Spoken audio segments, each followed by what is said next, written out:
I refused to give money to my parents when they needed it the most, even after they had helped me my entire life. And today, I feel like a monster because of it. For as long as I can remember, I always knew we were humble. We weren't rich, not even close, but I never felt like I lacked anything. My parents always found a way to provide me with everything I needed, and that included much more than just food and clothes. They gave me opportunities. My father worked from sunrise to sunset, taking extra shifts and accepting any side jobs he could find. My mother, just as dedicated, juggled two jobs to make sure I had something they never had, a quality education. They believed that studying was the key to a better future, so they did everything they could to enroll me in the best schools possible, even if it meant constantly living on the edge financially. But as a child, I never realized that. To me, my life was normal. I went to school like everyone else, had lunch packed in my backpack, and wore sneakers that weren't the most expensive, but weren't the worst either. My parents never let me see the weight they carried. I didn't notice the overdue bills, the nights my mother slept less because she took on another shift, or the days my father came home exhausted but still sat with me to help with my homework. And the funny thing is, I always had an entrepreneurial spirit. Maybe it all started with a game that marked my childhood, Habbo Hotel. I was completely addicted to that game. Anyone who has played it knows how it works. To stand out, you needed money, the famous Habbo credits. And I wanted status in the game. I wanted the best furniture to create popular rooms, to make deals. But I didn't have a credit card, and my parents couldn't afford to spend money on things like that. So I started thinking of ways to earn it on my own. I remember when I was about 10 years old and discovered that I could resell Habbo coins within the game. I would buy cheap items and resell them at a higher price, negotiate with players, and make a profit. In no time, I was running my own little empire in the game. And that's when I realized something. I loved it. I loved the idea of entrepreneurship, of making deals, of earning money independently. And while I was there, fascinated by a virtual world of negotiations and strategies, my parents were in the real world, working tirelessly to ensure I had an education that would take me much further than an online game ever could. I love them more than anything. If I could have, I would have done something for them even back then. But for years, I never realized just how much they sacrificed. They never let me see the burden of responsibility they carried. But as time went on, reality hit. And when I finally managed to make enough money to repay everything they had done for me, what happened was the complete opposite of what I had imagined. If I had to describe my teenage years in a few words, I'd say they were a mix of admiration, ambition, and ignorance. I saw my parents as true heroes. They always found a way to fix everything, always made sure I had the best opportunities, even when it was clear they couldn't afford it. I grew up admiring their strength while also believing that the world worked in a much simpler way than it actually did. I didn't realize how much my parents struggled to keep our lives running. To me, it was as if they had some kind of superpower. Money appeared when it was needed, bills got paid somehow, food was always on the table. It didn't matter if my father came home with red, tired eyes, or if my mother went days without a break. Everything just seemed to work out in the end. And I never bothered to understand how. While they were constantly trying to balance finances and keep everything together, I became more and more fascinated with the world of business. My interest in entrepreneurship, which started with Habbo Hotel, only grew over time. I didn't just want to work a regular job and earn a paycheck. I wanted to be someone big, someone who had complete control over their financial life. That's when I discovered financial gurus on the internet. Like any curious teenager who spends too much time online, I started consuming videos about wealth, success, and investments. It didn't take long for me to become completely hooked. Every video, every motivational quote, every story of someone going from rags to riches pulled me in. I believed it all. I absorbed every piece of content as if it were a sacred manual for success. And of course, it wasn't just videos. I started reading finance books. Rich Dad, Poor Dad was the first. I felt enlightened as I read about the difference between assets and liabilities, about how the rich don't work for money, but make money work for them. Then came Secrets of the Millionaire Mind, which talked about the mindset of wealth and how our thoughts about money shape our lives. With each page I read, my mind raced with ideas about how I could escape mediocrity and build something huge. I thought I was smart, really smart. While my classmates were worried about parties and relationships, I was busy planning my financial future. I took notes on strategies, thought about ways to start businesses, and imagined my life 10 years from now, already rich and independent. But at the same time, something strange happened. I started seeing my parents differently. Before, they were my heroes. Now, after consuming so much financial content, I started noticing mistakes in what they were doing. Why was my dad still working so hard when he could be investing better? Why was my mom stuck in exhausting jobs instead of finding more profitable alternatives? Why weren't they reading the same books as me? It was as if suddenly I had learned something they had never been taught, and that made me think they were making terrible choices. But I was just a teenager who thought he was wise just because he had read a few books and watched some videos. The truth, which I only realize now, is that I was being naive. My parents weren't dumb. They weren't doing things wrong because they wanted to. They were surviving. The real world doesn't work like it does in finance books or in motivational videos from millionaire gurus. It's not just about thinking like a rich person or investing better. People born into poverty face obstacles that someone from a comfortable background will never fully understand. But back then, I didn't see that. I knew my parents had financial problems, but I never really cared. To me, it was just another phase. I believed they had everything under control. After all, they always had, right? I had never lacked anything, so why should I worry? I saw my dad sit in silence, staring at the bills on the table. I noticed when my mom seemed more exhausted than usual after a long day. But I never asked if they needed help. I never tried to understand the burden they carried. Because in my teenage mind, money was just a matter of mindset. And if my parents were always struggling, maybe the problem was how they thought about money. Today, that thought embarrasses me. I didn't realize my mother was sacrificing her own health just so I could continue attending the good school they had chosen for me. I didn't notice that my father was wearing himself down more and more each year from all the heavy labor. I didn't see that they were slowly sinking, all to give me a better future.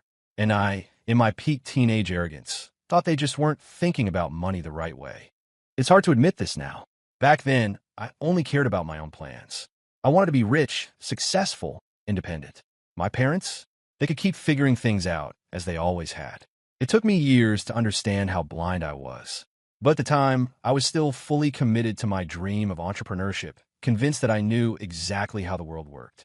And while I was preparing for my great journey to success, my parents continued living one day at a time, carrying a burden I would only come to understand much later.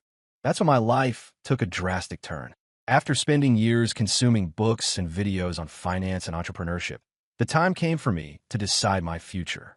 I was still young, full of ambition, and determined not to rely on anyone. After finishing my studies, I took a public service exam and, to my surprise, passed. It felt like a dream come true. Job stability, a guaranteed salary, benefits.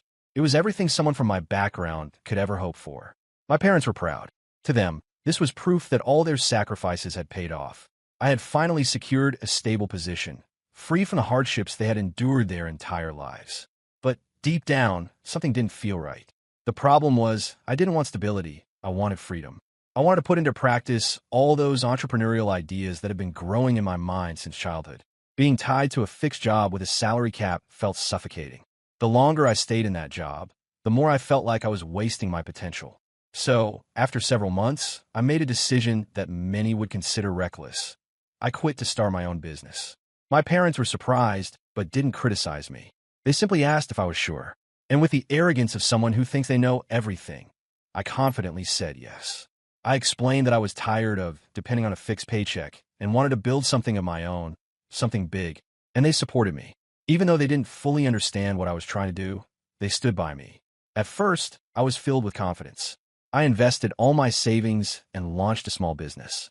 I was convinced that, armed with the knowledge I had gained from books and financial gurus, I would soon turn this project into a thriving company. But reality hit me hard. Entrepreneurship wasn't as easy as the books made it seem. The market was ruthless, customers didn't appear as expected, and expenses were far higher than I had anticipated. Within months, my business started sinking. I tried everything. I cut costs, looked for ways to boost revenue, experimented with different marketing strategies. But nothing seemed to work. Each month, money became scarcer, and the bills piled up. And yet, my parents never stopped supporting me. They saw my frustration, saw that I was on the verge of failure, but never once discouraged me. Instead, they kept reassuring me. Every time I came home feeling defeated, my father would say, "Everyone who has succeeded has gone through struggles first. Don't give up now." My mother comforted me, telling me everything would work out, that I just needed to keep pushing a little longer. They stood by me, believing in me, cheering me on, while I didn't even realize they were drowning in debt themselves. It was only when I started paying more attention that I noticed something strange. Despite working for so many years, even earning enough to live with a basic level of comfort, my parents were always in debt. No matter how much money came in, they could never seem to get ahead. And with all the arrogance I still carried, I decided I was going to help them. After all, hadn't I read all those finance books? I knew about investments, budgeting, and how to manage money. I felt entitled to give them advice, as if I had discovered truths they had somehow missed. So I started giving them financial tips. I told them to stop spending money on unnecessary things, that they needed to invest smarter, avoid installment payments, cut down on frivolous expenses. I spoke as if I had all the answers, as if their financial struggles were simply due to poor money management. What I failed to realize was that I myself was going broke. I, who thought I was so financially savvy, who wanted to teach my parents about money, was on the verge of bankruptcy. I preached about financial intelligence while my own business was collapsing. And that was when I finally saw the truth. My parents' problem was never just money. I could have given them any amount, paid off all their debts at that moment, and within months, they would have been in debt again. Because the problem was deeper than that. It wasn't just about how much they earned. It was about how they viewed money. My parents had grown up in an environment of scarcity. Their entire lives had been about survival, about making ends meet, about making sure I never went without. To them, money was never a tool. It was a constant source of stress, something that was never enough. They had become accustomed to always living on the edge. Whenever they had extra money, instead of saving or investing, they would spend it on something they had wanted for a long time. Because after years of sacrifice, they felt they deserved a little happiness. And I couldn't blame them for that. They had spent decades denying themselves luxuries. How could I expect them to suddenly start acting like the wealthy businessmen from the finance books I've been reading? At that moment, I finally understood. Money isn't just about numbers. It's not just about cutting expenses or making smart investments. Money is tied to emotions, to fears, to deeply ingrained beliefs. And in that moment, I realized my parents didn't need my financial advice. They needed me to understand them. And for the first time in my life, I truly saw my parents. Not as heroes, not as people who were making mistakes and needed fixing, but as human beings, people who had spent their entire lives fighting, failing, learning, and doing the best they could. From that moment on, everything started to change. But it would take time before I fully grasped the true impact of this realization. After the failure of my first business, I spent years trying to rebuild myself. I didn't want to go back to a traditional job. Entrepreneurship was still my goal, but this time, I needed to be smarter. That's when I fully immersed myself in the world of digital business. I spent months studying, testing strategies, and investing what little I had left in courses and tools. I worked with affiliate marketing, tried dropshipping, created monetized blogs. I experimented with everything. Some projects brought in small returns, while others were complete failures. During this process, I started recognizing my past mistakes. I had been arrogant.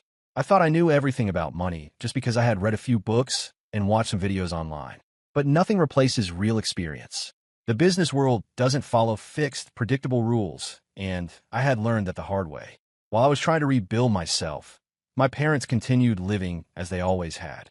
The difference was that now, they were elderly and even more consumer-driven. They hated the idea of living with restrictions. Even when money was tight, they would rather spend everything than go without something. To them, not having meat on the table was unthinkable, even if it meant taking on more debt at the grocery store. If they could pay in installments, they did. If they could borrow money, they would. And this became an endless cycle. I saw what was happening and tried to help. I didn't want them to struggle, so I started offering suggestions. I proposed a realistic financial plan tailored to their lifestyle.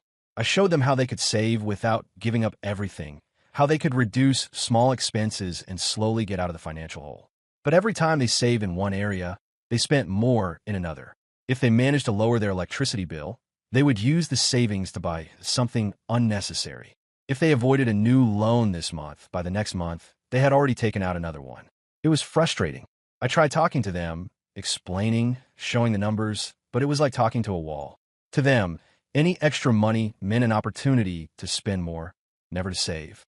At that point, I decided to stop insisting and fully focus on the digital world. After so many failures, I finally got it right. I created an online store that started doing extremely well. It was a simple idea, but well executed. I learned from my past mistakes, and this time, I built everything with strategy, without rushing, and without letting blind enthusiasm take over.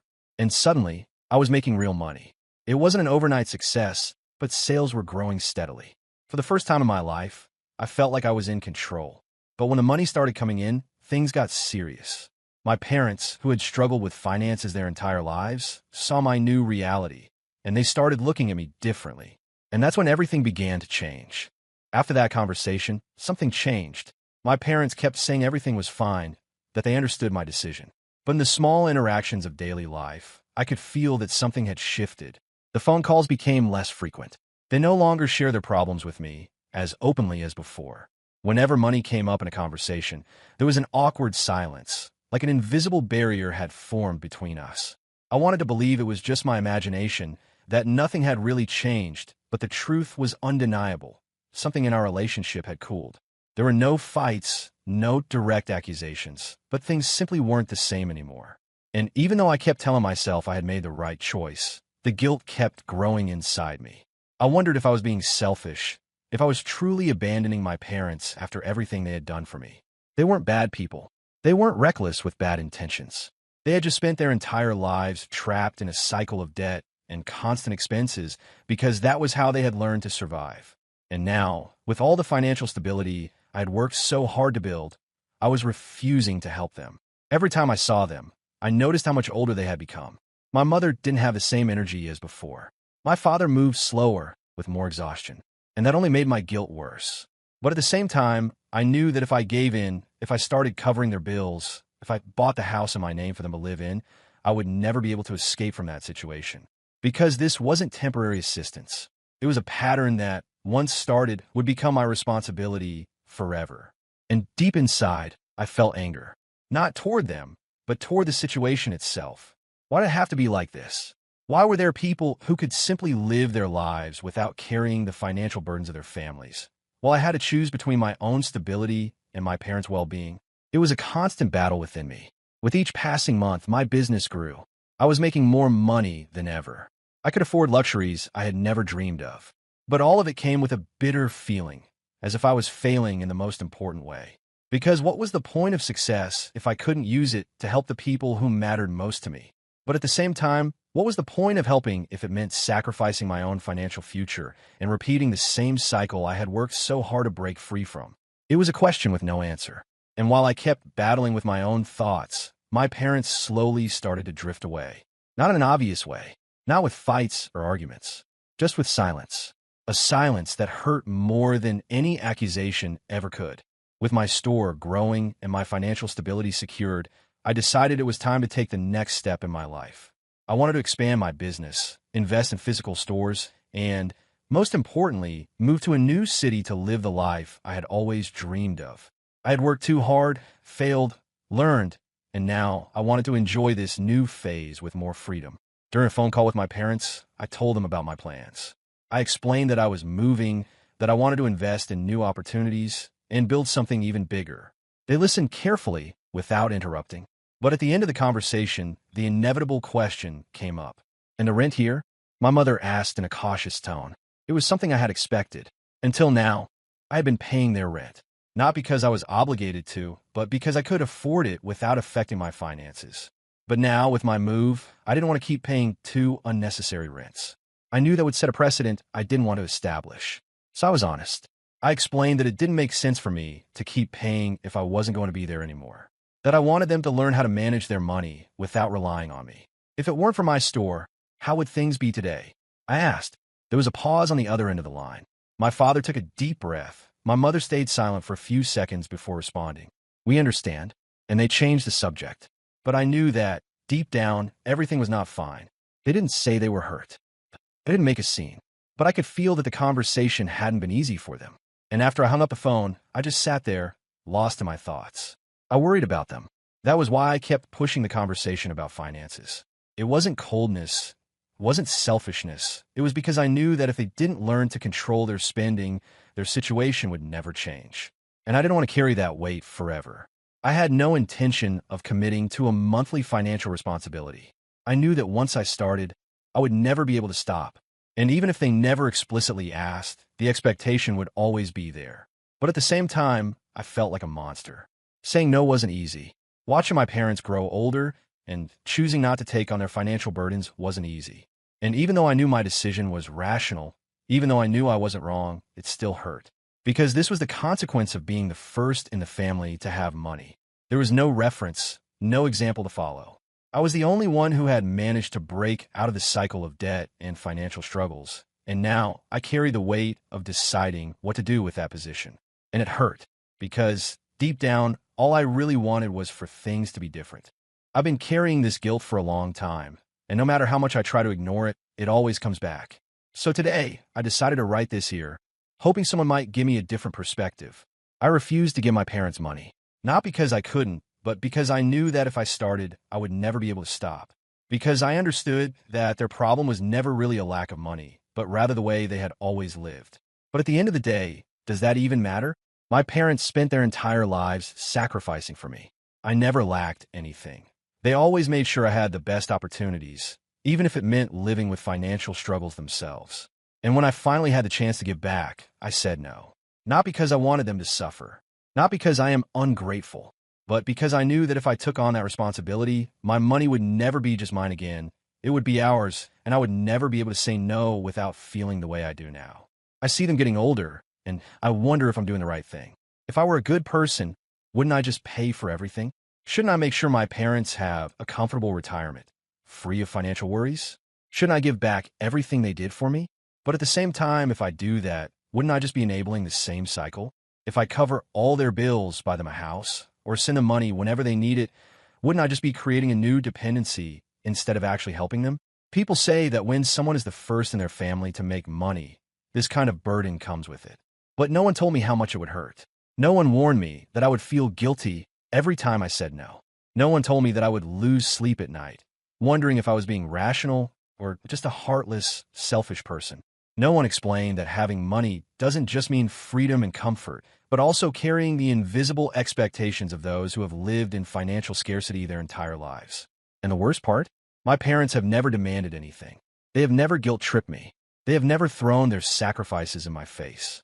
And maybe that makes it even harder. If they had yelled at me, if they had been ungrateful, maybe it would be easier. I could just cut ties and move on with my life. But they simply accepted it. They say they understand. They change the subject whenever money comes up. And it kills me inside. Because deep down, I know that they don't understand.